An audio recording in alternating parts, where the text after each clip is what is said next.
The rail network in London can be pretty confusing. We have stations that are connected but have different names. We have stations that are unconnected but have the same names. Today I'd like to talk about the confusing history of the station named St. Paul's. Or rather, the three stations named St. Paul's. Now, St. Paul's Cathedral is one of the most well-known landmarks in London. It is an icon. I know that's an overused word, but I think it's appropriate. It is Christopher Wren's masterpiece. It is a massive tourist attraction. So it would make sense that when building the railways, it got its own station. But it wasn't St. Paul's Station, the one on the Central line. The first St. Paul's Station was here. It looks a bit different now, mind. Blackfriars Station was originally built by the London, Chatham and Dover Railway in 1886.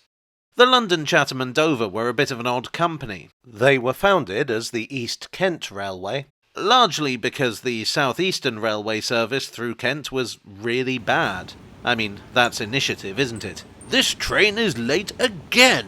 That's it! I'm building my own railway! But they didn't have a lot of money, and as you might imagine, the South Eastern Railway weren't very happy about a newcomer horning in on their racket. What every railway wants, at least every railway in Great Britain, is a connection to London. The London, Chatham and Dover originally envisaged using someone else's line to get there, but they were blocked. So they built their own, at enormous cost. The other problem was that it was not a good time to be building a station in central London. Following a Royal Commission report in the 1840s, it was extremely difficult to get a railway built in central London. This is why you have King's Cross, St Pancras, Euston and Marylebone all in a row up at the top there. That's where the boundary of the Forbidden Zone was. Fortunately, in the 1860s, the Metropolitan Railway was under construction. This is now the Metropolitan line on the London Underground, and it represented a clever solution to the problem. You couldn't build a railway in central London, but you could build one under central London. This would connect the existing termini to the north together, and give them a route into the capital C city. The Dover boys saw an opportunity. If they could scrape the money together to get into central London, they'd build a tunnel of their own, and their fortune would be made. They'd have a north-south tunnel connected to the Metropolitan Railway's east-west tunnel.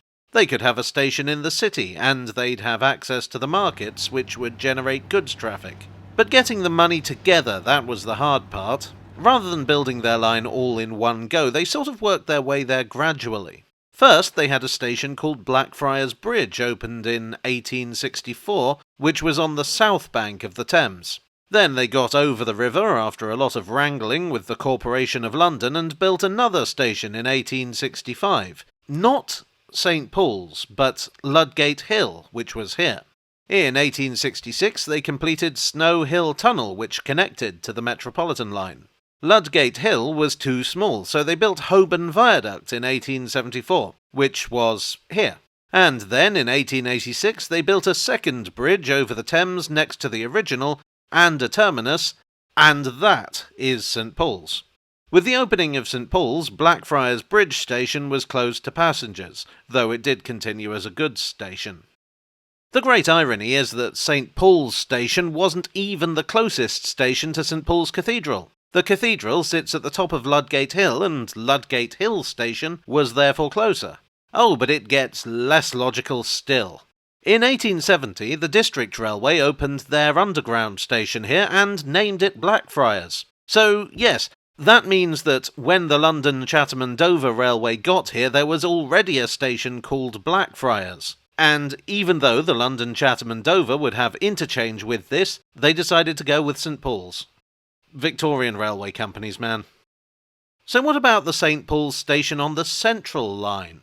Well, that opened in 1900, except it wasn't called St. Paul's, it was called Post Office. At that time, the General Post Office headquarters was located on St. Martin's le Grand, very close to the station. The Central line in those days was actually owned by a company called the Central London Railway and ran from Shepherd's Bush to Bank. I've heard the suggestion that they might well have called the station St. Paul's if it weren't for the fact that there was already a St. Paul's, thank you London, Chatham and Dover Railway. I disagree. In the early planning stages, the station was to be called Newgate Street. Now let me explain my theory. Several of the Central Line stations had different names in the early stages. That's pretty common when planning railways, particularly in cities where there might be several things you could name a station after. But I'm going to focus on 4 stations. St Paul's, of course, Bank, Bond Street, and the now closed British Museum station. In the early stages, Post Office would have been named Newgate Street, as I say, Bank was to be Cornhill, Bond Street was to be Davies Street, and British Museum was to be Bloomsbury. These are geographical names, which is fairly typical for stations. But the Central London Railway was different from other railways. It was a purpose-built metro at a time when people barely knew what that meant. My theory is this. The planners knew that people would likely be going to particular stations with a particular destination in mind, so they named their stations accordingly. For instance, if you were going to Cornhill, there was a good chance that you were doing so because you had business at, or near, or relating to the Bank of England. If you were going to Davies Street, you were probably shopping on one of the Bond Streets. Incidentally, Gordon Selfridge tried to get the Central London Railway to name that station Selfridges. If you were in Bloomsbury, the big attraction was the British Museum, and so on. What I'm saying is, I think it was part wayfinding but part marketing. The Post Office was a much more important organisation in the 1900s. It was essentially the communications organisation. They dealt with telegrams and telephones as well as the post. Anyway, the Post Office was as important to business as the bank, so it makes sense that they would name the station Post Office in line with the same pattern. As I say, this is just a theory I have. I cannot back this up with any actual evidence, but it seems logical to me. Let me know what you think in the comments section. In 1937, the names were shifted. Post Office became St Paul's, St Paul's became Blackfriars, and Blackfriars stayed as Blackfriars, but it was okay because it was connected to the other Blackfriars. But there's one more twist in the tale, for there was one more St Paul's, one that connects the stories of the others together. You see, that London Chatham and Dover line was a success at first, but the expansion of the tube and tram networks drained it of passengers. The tunnel to the Metropolitan Railway closed to passengers in 1916, but it stayed in use for freight into the 1960s. Ludgate Hill was closed in 1929, being a small station very close to Holborn Viaduct. Holborn Viaduct soldiered on with fewer and fewer services. In the 1980s, Network South East was formed. This was a sector of British Rail specifically designed to revamp the commuter services in London and the South East. One of their initiatives was Thameslink, which would reopen the Snow Hill Tunnel and thus recreate the old north to south route. With this reopening, Holborn Viaduct would become an inconvenient dead end, so they planned to replace it with a new station at the bottom of Ludgate Hill. Holborn Viaduct closed in 1990, and that same year the new station opened, and it was named St Paul's Thameslink. The name did make a certain amount of sense. St Paul's is literally just up the road from the station. You can almost see the cathedral. But passengers complained on the grounds that St Paul's Underground station is not actually connected to the Thameslink one, but the name sort of implies that it is. In 1991, the station was renamed to City Thameslink.